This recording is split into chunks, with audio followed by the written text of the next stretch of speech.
The awakening. The long sleep ends. The first thing Commander Sarah Chen felt was cold. Not the gentle chill of morning air, but the bone-deep freeze that comes from 2 centuries of artificial sleep. Her eyes opened to darkness, then slowly adjusted to the soft blue emergency lighting that bathed the cryogenic bay. The ESS Defiant was waking up, and so was she. Sarah's muscles protested as she sat up in the cryopod, her body remembering the weight of gravity after so long in the void. Around her, 5 other pods were cycling through their wake-up sequences, their occupants stirring to life like ancient gods returning to the world. The ship's AI, RT-MAS, spoke in her familiar synthetic voice. "Welcome back, Commander. All crew members are showing stable vital signs. Current date, March 15th, 2387. Mission elapsed time, 201 years, 7 months, 23 days. 200 years." Sarah closed her eyes and tried to process the number. When they had left Earth in 2185, it was to escape the war that was tearing their world apart. The Terran Civil War had claimed billions of lives, and the ESS Defiant, along with several other ships, had been sent into deep space to preserve humanity's knowledge and culture. They were supposed to return when Earth had healed. RT-MAS. Sarah said, her voice hoarse from disuse, "What's the status of Earth communications?" There was a pause that lasted too long. In the world of artificial intelligence, even a second's delay meant something was very wrong. "Commander, I'm detecting no familiar communication signatures from Earth. The planet appears to be occupied by an unknown civilization." Sarah felt her heart sink, but she forced herself to remain calm. Around her, the rest of the crew was fully awakening. Lieutenant Marcus Stone, their weapons specialist, was already checking his sidearm. Dr. Elena Vasquez was running medical scans on herself with practiced efficiency. Chief Engineer Rex Thompson was pulling up system diagnostics on his tablet. They were all professionals, but Sarah could see the same fear in their eyes that she felt in her chest. The terrible discovery. The main bridge of the Defiant was a testament to human engineering. Even after 2 centuries, every system hummed with quiet efficiency. The view screen showed the blue marble of Earth hanging in space, beautiful and familiar, yet somehow wrong. There were too many orbital structures, too many ships that moved in formations no human fleet had ever used. "Long-range sensors are picking up massive industrial complexes in orbit," reported Thompson, his weathered face grim. "These aren't human designs, Commander. The energy signatures are completely foreign." Marcus Stone pulled up tactical displays, his jaw tightening as he studied the data. "Commander, I'm reading over 3,000 combat vessels in Earth's orbital space. Whatever happened here, humanity lost." Dr. Vasquez was monitoring communication frequencies, her face growing paler by the minute. "Sarah, you need to hear this." She patched the alien communications through the bridge speakers. The language was harsh and guttural, nothing like any human tongue. But RT-MAS was already working on translation protocols, and within minutes, the meaning became clear. The aliens called themselves the Zephyrian Empire, and they spoke of humans the way humans might speak of livestock. Today's labor quotient from mining station Gamma 7 was exceeded by 12%, one voice reported. "The human workers respond well to nutritional incentives. Recommend continued use of this species for deep core operations." Sarah's hands clenched into fists. "RT-MAS, how extensive is this?" Occupation. Based on intercepted communications, Commander, the Zephyrian Empire controls over 200 star systems. Humans appear to be present in 73 of these systems, serving as manual laborers. Earth's population has been reduced to approximately 50 million individuals, down from 8.2 billion at the time of our departure. The bridge fell silent. The numbers were too large to comprehend, yet too small to accept. 8 billion humans reduced to 50 million. Their entire civilization enslaved and scattered across the galaxy like seeds in a harsh wind. "How long ago did this happen?" Sarah asked, though she dreaded the answer. Based on orbital construction patterns and communication logs, I estimate the conquest occurred approximately 180 years ago, 20 years after our departure. Marcus Stone stood up abruptly, his chair scraping against the deck. They took our world. They took our people. They've been treating humans like animals for 2 centuries. His voice was barely controlled rage. Marcus, sit down, Sarah ordered, but she understood his fury. She felt it too, burning in her chest like a star going nova. The weight of decision. The Defiant hung in space at the edge of the solar system, invisible to Zephyrian sensors thanks to her advanced stealth systems. But stealth wouldn't help them forever, and it wouldn't free a single human slave. They had to make a choice. Sarah called a meeting in the ship's conference room. The 6 of them sat around a table that had been designed for diplomatic missions and scientific conferences, not for planning a war against an galactic empire. But war was what they were discussing, whether they admitted it or not. Let's be clear about our situation, Sarah began. We have 1 ship, 6 people, and limited resources. The Zephyrian Empire has thousands of ships, millions of soldiers, and controls hundreds of worlds. By any rational measure, we should run. Like hell, Marcus said immediately. These aren't just statistics, Commander. Every human in their slave camps was someone's child, someone's parent. We can't just abandon them. Dr. Vasquez leaned forward. Marcus, I understand your feelings, but Sarah's right about the odds. We're talking about taking on an entire galactic empire. It's suicide. Maybe, said Thompson, his voice thoughtful. But we've got advantages they don't expect. First, they don't know we exist. Second, they've never fought humans who weren't already beaten and broken. Third, we've got technology they've never seen. Artenius's holographic form materialized at the head of the table. I have completed my analysis of Zephyrian technology based on intercepted communications and sensor data. Their military doctrine emphasizes overwhelming force and standardized tactics. They appear to have faced little organized resistance in the past several centuries. What are you suggesting? Sarah asked. That they have become complacent. They expect subjugated species to remain subjugated. They do not anticipate the return of humanity's military forces. Sarah stood and walked to the viewport, looking out at the stars. Each point of light might harbor human slaves, working in mines or factories, dreaming of a freedom they had never known. The weight of their hope, even if they didn't know it existed, pressed down on her shoulders. If we do this, she said slowly, we're not just risking our own lives. We're risking the last free humans in the galaxy. If we fail, there's no one left to carry on our species' legacy. And if we succeed?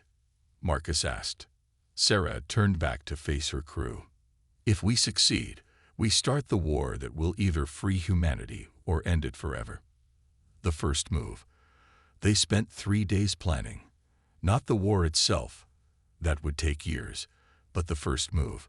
Our team Ace identified a Zephyrian mining operation in the asteroid belt, relatively lightly defended, with approximately 200 human workers. It would be their first target. The plan was simple in concept, complex in execution.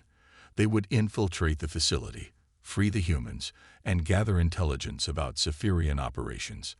Most importantly, they would send a message to every human in the galaxy. Someone was fighting back. Remember, Sarah told her crew as they prepared for the mission, we're not just trying to free 200 people. We're trying to give hope to millions. Every human who hears about this needs to know that the fight isn't over. The Defiant moved through space like a ghost, her advanced stealth systems making her invisible to Zephyrian sensors. As they approached the mining station, Sarah felt a mixture of fear and determination that she hadn't experienced since the Civil War. But this was different. This wasn't humans fighting humans over politics and resources.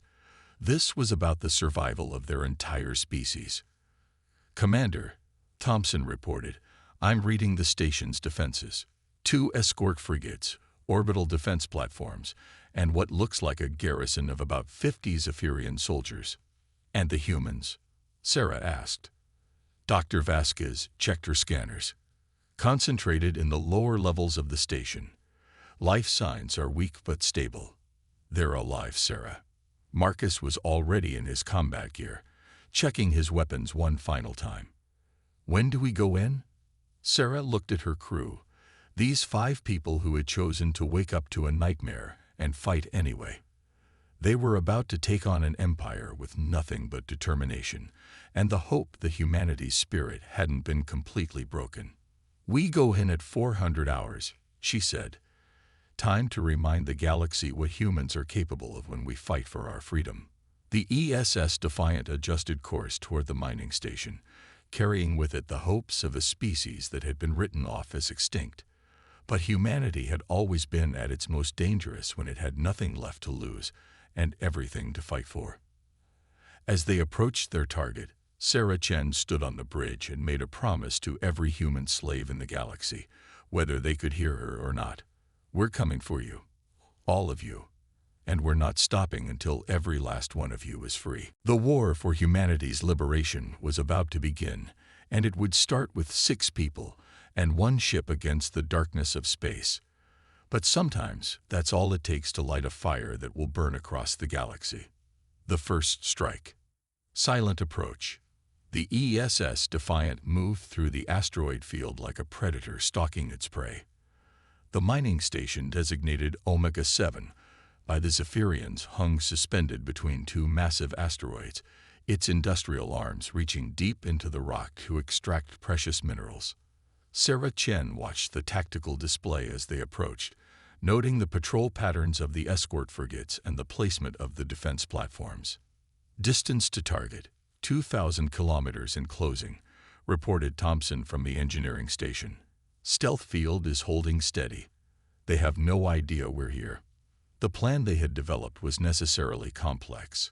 A direct assault would be suicide against the station's defenses, but they had advantages the Zephyrians didn't expect. Human technology had advanced significantly during their exile, and more importantly, human creativity had always been their greatest weapon. Marcus Stone was suited up in combat armor, his weapons checked and rechecked. I still think we should just blast our way in. Hit them hard and fast before they know what's happening. That would get the human prisoners killed, Dr. Vasquez pointed out as she prepared her medical supplies. We need surgical precision, not brute force. Sarah nodded. Belena's right. We're not here to destroy. We're here to liberate. Our team is. What's the status on their communication array? The AI's holographic form appeared beside the command chair. I have identified the primary communication hub. If we can disable it without raising alarms, the station will be unable to call for reinforcements for approximately 15 minutes. 15 minutes to free 200 people and escape, Thompson mused. Cutting it close, Commander. We've worked with worse odds, Sarah replied, though privately she wondered if that was true. They were about to assault a fortified position with a crew of 6 against 50 armed guards, with the lives of 200 innocent people hanging in the balance. The infiltration.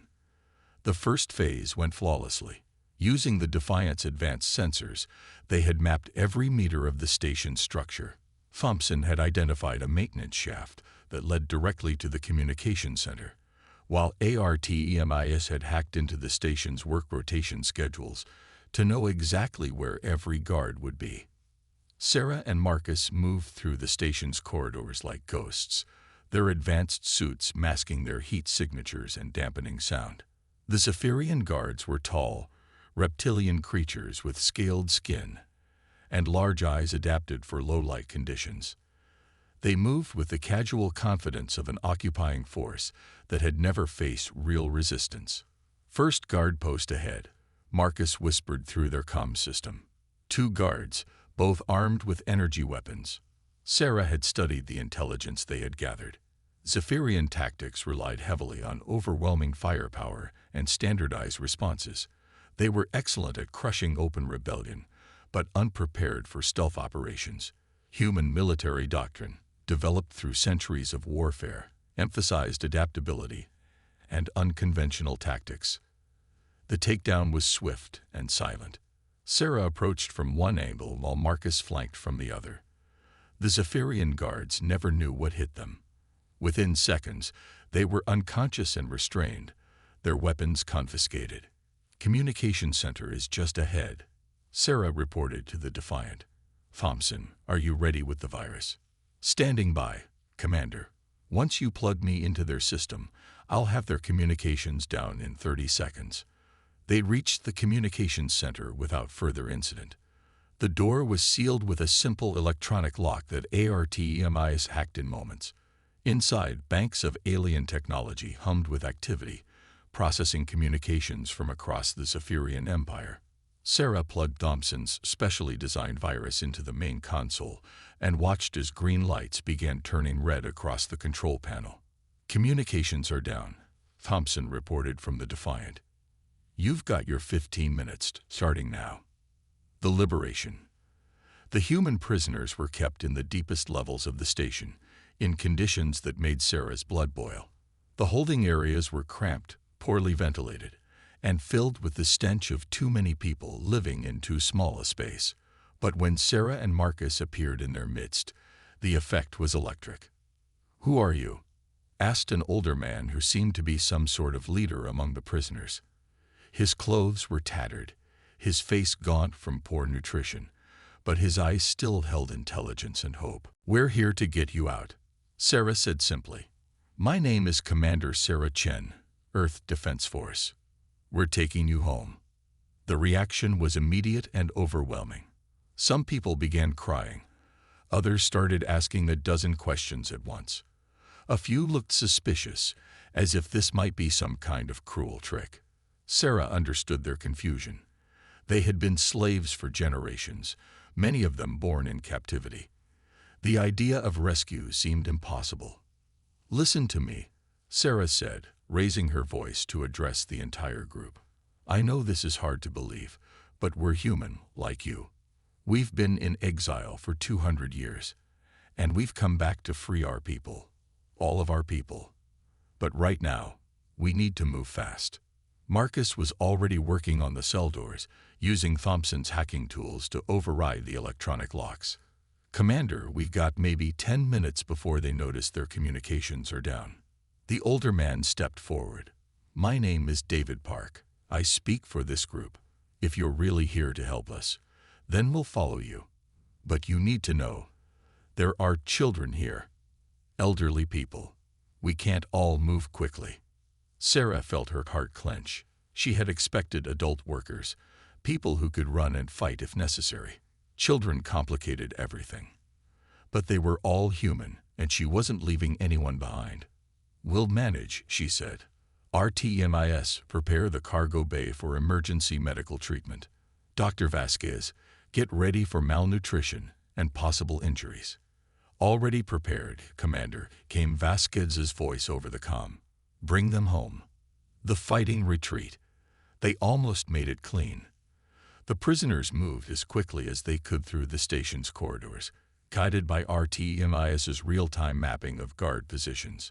Sarah took point while Marcus covered the rear, both of them ready to fight their way out if necessary. The alarm started blaring when they were still 3 levels from the docking bay. "Commander, they've discovered the unconscious guards," RTMIS reported. "Zephyrian security forces are mobilizing throughout the station." Sarah's mind raced through options. They were too close to the escape route to turn back, but they were also too far to reach it without a fight. The prisoners looked terrified, huddling together as the alien alarms echoed through the corridors. "David," Sarah called to the older man. "Keep everyone moving toward the docking bay. Don't stop for anything." "What about you?" he asked. "We're going to buy you time," Marcus replied, checking his weapons charge. "Go, now." The first Zephyrian security team rounded the corner at a full run, their energy weapons already charging. Sarah and Marcus opened fire simultaneously, their human-designed weapons cutting through alien armor with devastating effectiveness. The Zephyrians had expected to face unarmed prisoners, not trained soldiers with superior technology. The firefight was brief but intense. Sarah moved with the fluid precision of someone trained in close-quarters combat, while Marcus provided covering fire that kept the enemy pinned down. But more security teams were coming, and they couldn't hold this position forever. "Move," Sarah shouted, and they began a fighting retreat toward the docking bay. The prisoners had reached the Defiant's docking port, but the ship was taking damage from the station's defensive systems. Thompson was trying to keep the shields up, while also preparing for emergency departure, but the situation was deteriorating rapidly. "Commander, we've got company," came Thompson's voice over the comm. "The escort frigates have noticed something's wrong. They're moving to intercept."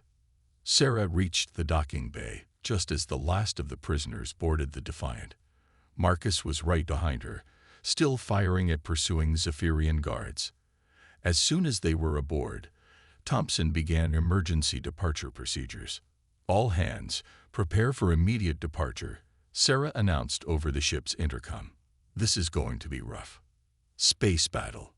The ESS Defiant burst from the docking bay like a bullet from a gun, her engines blazing at maximum power. The two escort frigates were already moving to intercept, their weapons charging for a killing shot, but Sarah had one more surprise for them. "RTEMIS, activate the new weapons system," she ordered. During their years in exile, human technology had advanced far beyond what it had been during the Civil War. The Defiant carried experimental weapons that the Zephyrians had never encountered. Energy disruptors that could overload alien power systems, kinetic penetrators that punched through shields like they were paper, and most importantly, adaptive AI that could analyze enemy tactics in real time and develop countermeasures. The first frigate never knew what hit it. Artemis identified the weak points in its shield configuration and targeted them with surgical precision.